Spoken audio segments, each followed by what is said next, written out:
Yakov, appreciate you being here with us. 7 signed in the top 250 according to Rivals compared to Michigan's 6. Thanks for keeping score for us. Appreciate that. It's been that way for too many years, where Ohio State has so many more in the top 100, top 250, top 247, whichever ranking you want to use, than Michigan. And they don't always recruit in the same circles, those two schools, anymore. It's rare when they're going up against each other.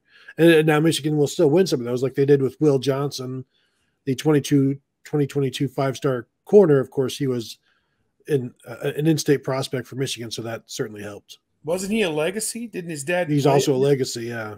Yeah, I mean, that's what it almost takes these days for them to beat Ohio State on a guy, is you need one of your former players to birth a 5-star player. Unless it's Braylon Edwards, yeah, who is constantly ripping the University of Michigan. Yeah. The rich just keep on getting richer. And honestly, there have been years where whatever metric you looked at, top 100, top 250, you could take the entire Big Ten and combine them, and Ohio State would have a like number, or in some cases more, than the rest of the entire Big Ten, whether it was top 100 or top 250 combined. And that explains why over the last 6 years they've lost, what, 3 Big Ten games in 6 years or something absurd. So what does it go back to? 16, 17, 18, 19, 20, 21. That's 6 years they've lost like 3 or 4 games. So yeah, pretty ridiculous.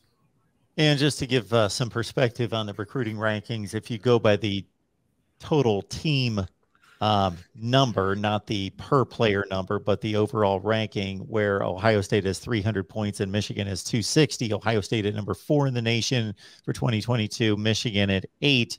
If you take that gap of 300 to 260 and apply it to Michigan's total, go down from there, you're dropping to number 22 in the country between Michigan and the Wildcats of Arizona with the 22nd ranked class in the country. So Fair down.